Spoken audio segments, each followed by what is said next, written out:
మీకు అక్కడ తాత కనిపిస్తూ ఉంటాడు, దగ్గుతున్నాడు, కానీ మనిషి బాడీ కండలు తిరిగి పడ్డాయి, కండలు తిరిగిన మనిషిలాగా ఉన్నాడు. అంటే దీన్ని బట్టి మీకేం అర్థమవుతుంది? ఆ కాలంలో ముస్లింలైనా కూడా బాగా డిస్టర్బ్ ఉన్నారు. ఎందుకంటే వాళ్ళ వర్క్ చేసుకుంటా వాళ్ళ కాళ్ళ మీద వాళ్ళు నిలబడుతున్నారు. దీన్ని ఏ వర్క్ అంటారో అర్థం కావడం లేదు, చెక్క పని ఉన్నట్టుంది కొంచెం. ఓకే సతీష్ గారు, మీ ఐడియా, మీ అభిప్రాయం ఏంటి? గంపలు చేసేవాళ్ళంట. వీడు 2 పిక్కలో గంపలు 2 కింద కనిపిస్తున్నాయి కానీ గంపలు చేసేవాడు అనుకుంటున్నాడు, కానీ వీనికి అది అర్థం కావాలి చెక్క పని అని.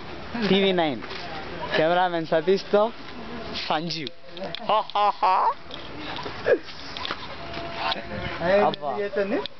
ఈమె ఫుల్ డిజైనర్, పెద్ద డ్రాయర్ ఉన్నట్టుంది, వేస్తుంది బొమ్మలు.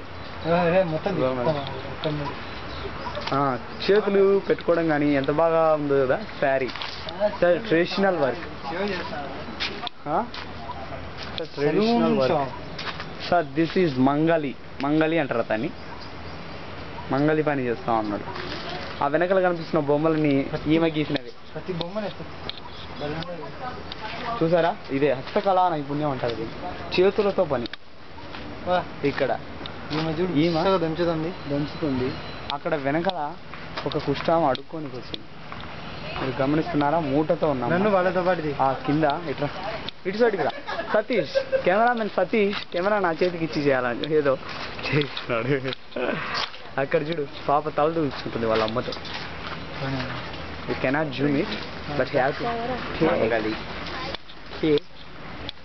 ఈయన దేశముద్ర స్టైల్లో హెయిర్ స్టైల్ పెట్టాడు. వర్క్ చూసారా?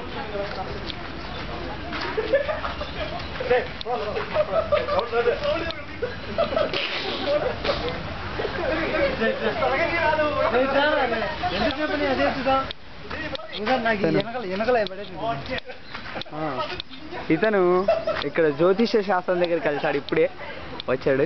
జ్యోతిష్యం చెప్పించుకొని వచ్చాడు. ఆల్రెడీ ఒక ఆమె చెప్పించుకుంటాంది. ఆయన ఏం చెప్తున్నాడో హస్తరేఖలు అన్ని ఆకులు చూసి చెప్తున్నాడు. జ్యోతిషం కాదురా, చక్కలు కొట్టాడు. మరి ఈ మధ్య ఆయన పూజారి. ఇంకా ఇక్కడ మనం పలు రకాల చేతి పనులు చూడొచ్చు.